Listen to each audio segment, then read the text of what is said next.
माघ महा महत्तम अध्याय 27। हरे कृष्णा, राधे राधे। माघ मास समापन के करीब है।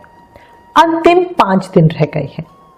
माघ एकादशी से माघ पूर्णिमा तक महाफल देने वाला समय है। शास्त्रों में वर्णित है कि 3 या 5 दिन के माघ स्नान से ही इंसान के कई जन्मों के पापों का अंत हो जाता है।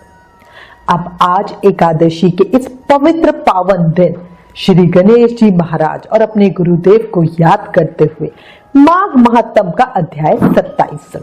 गणेश की भक्ति है परम सुखद, ज्योति से है ज्ञान झलकता, जो भी भक्ति करे इसकी ये बन जाता उसका पालन करता।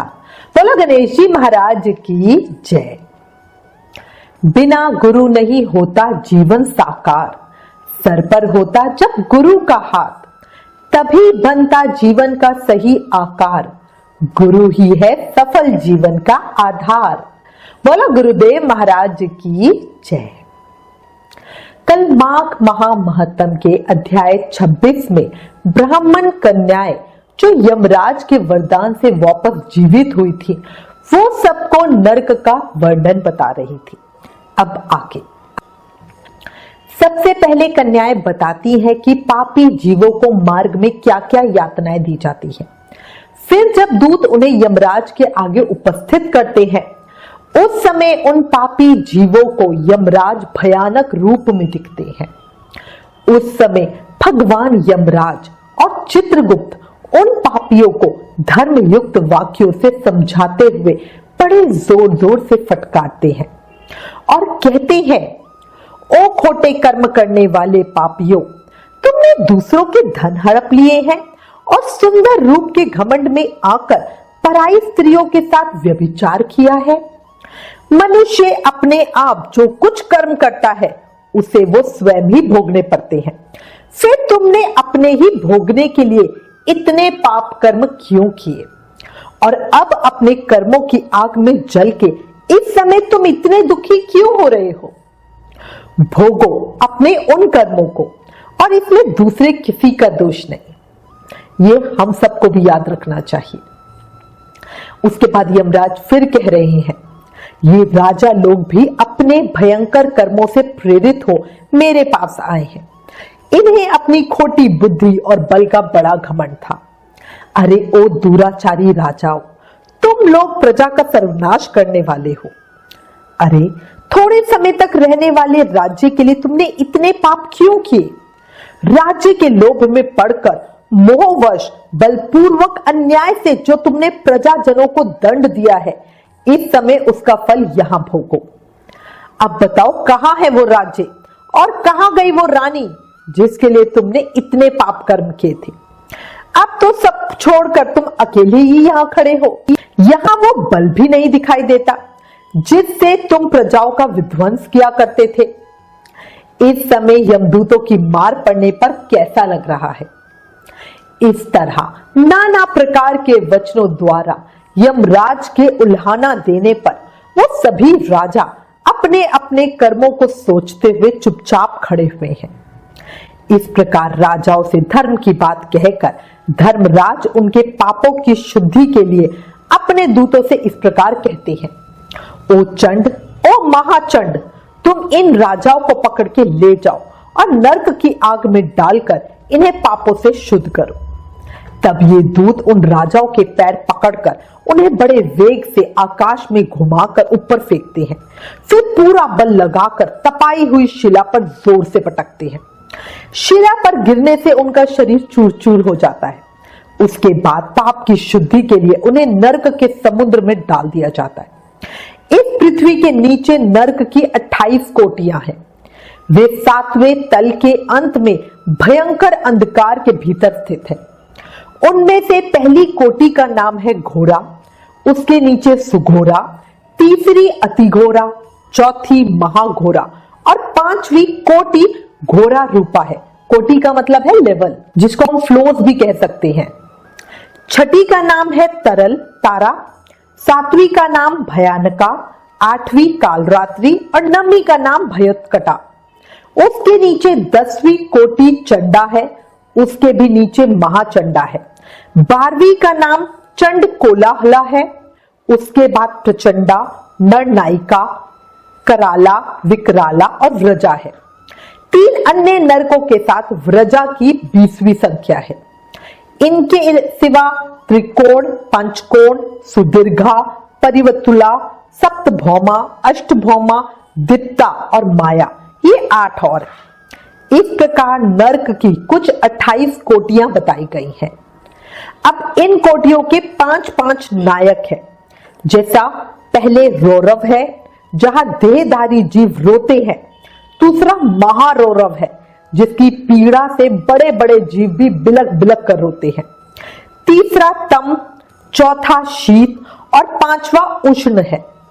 ये प्रथम कोटि के 5 नायक माने गए हैं। इसी तरह अन्य कोटि के भी 5-5 नायक हैं। इस तरह कुल मिलाकर 140 नरक माने गए हैं।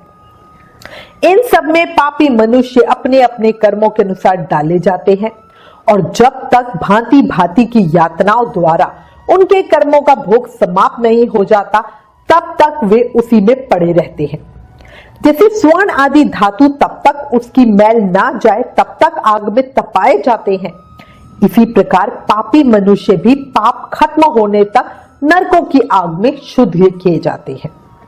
इस प्रकार कलेश सहकर जब वे शुद्ध हो जाते हैं, तब शेष कर्मों के अनुसार पुनः इस पृथ्वी पर आकर जन्म ग्रहण करते हैं। माताओं, हमने यमलोक में इतना ही देखा। वहां पापियों को बड़ी भयानक यातनाएं दी जाती हैं। वहां ऐसे ऐसे नरक हैं जो ना कभी देखे गए और ना कभी सुने गए। वहां दी जाने वाली सभी यातनाओं को ना हम जान सकती हैं ना देख सकती हैं। इस पर माताएं बोली, बस बस इतना ही बहुत हुआ, अब और रहने दो। इन नरक यातनाओं को सुनकर हमारे सारे अंग शिथिल हो रहे हैं, हृदय में भय छा रहा है। तुम्हारी बातों को याद करने से ही मन सुधबुध खो रहा है। कन्याओं ने कहा, माताओं, इस परम पवित्र भारतवर्ष में जो हमें जन्म मिला है वो अत्यंत दुर्लभ है। इसमें भी हजार हजार जन्म लेने के बाद पुण्य राशि के संचय होने से ही जीव मनुष्य योनि में जन्म पाता है। परंतु जो माघ स्नान में तत्पर रहने वाले हैं, उनके लिए कुछ भी दुर्लभ नहीं है। उन्हें यहाँ ही परम मोक्ष मिल जाता है और भोग सामग्री भी सुलभ होती है। भारतवर्ष को कर्म भूमि कहा गया है। अन्य जितनी भूमियां हैं वे भोग भूमि मानी गई हैं। यहाँ यति तपस्या और याजक यज्ञ करते हैं तथा यहीं पर लौकिक सुख के लिए श्रद्धापूर्वक दान दिए जाते हैं। कितने ही धन्य पुरुष यही माघ स्नान करते तथा तपस्या करके अपने कर्मों के अनुसार ब्रह्म, इंद्र, देवता का पद प्राप्त करते हैं। यह भारतवर्ष सभी देशों में श्रेष्ठ माना गया है, क्योंकि यही मनुष्य धर्म तथा स्वर्ग और मोक्ष की सिद्धि कर सकते हैं। जिस जीव ने मानव जीवन पाकर भी अपनी आत्मा का कल्याण नहीं किया, वो महामूर्ख है। कितने ही काल और योनियों के बाद जीव मानव जीवन प्राप्त करता है। इसे पाकर ऐसा करना चाहिए जिससे कभी नरक में ना जाना पड़े। देवता लोग भी ये अभिलाषा करते हैं कि हम लोग कब भारतवर्ष में जन्म लेकर माघ मास में प्रातः काल किसी नदी या सरोवर के जल में गोते लगाएं। माघ महामहत्तम अध्याय 27 समाप्त। इस अध्याय में स्पष्ट रूप से बताया गया है कि जो इस मानव जीवन का फायदा उठाकर पुण्य कर्म नहीं करते वो महामूर्ख है, और जो ये कथा सुन रहे हैं, माघ स्नान कर रहे हैं, वो समझ लें कि उन पर श्री कृष्ण की साक्षात कृपा है। इस कृपा को ऐसे ही बढ़ाते रहना है और अधिक से अधिक शुभ कर्म करते रहना है। आगे की कथा कल माघ महामहत्तम के अध्याय 28 में सुनेंगे। एक चीज बता रही हूं, वक्त बदलते देर नहीं लगती, इसलिए कभी हद से ज्यादा फूलो मत और अपने को कभी भूलो मत। जीवन क्षणभंगुर है, अभी है और अभी नहीं। कलयुग का बैंक बैलेंस तो हम बढ़ा रहे हैं, पर ऊपर के अकाउंट का सोच भी नहीं रहे। कर्मों के अलावा कुछ साथ नहीं जाएगा, ये दिमाग में बिठा लो। अभी भी समय है, ज्यादा से ज्यादा नाम जाप करके जन्म मृत्यु के चक्र से मुक्ति पा लो। हर समय, हर पल, हर सांस के साथ प्रेम से, मन से, भाव से जाप करते रहो। हरे कृष्ण कृष्ण कृष्ण हरे हरे, हरे राम राम राम हरे हरे। याद रखो, कलयुग केवल नामधारा, नाम जाप से ही कृष्ण प्रेम और भक्ति मुक्ति पाई जा सकती है। अंतिम 5 दिन रह गए हैं। माघ महात्म की इन वीडियोस को ज्यादा से ज्यादा शेयर करो ताकि और लोगों को भी माघ मास का प्रभाव पता लग सके। Please like, share and subscribe. Thank you. Hare Krishna.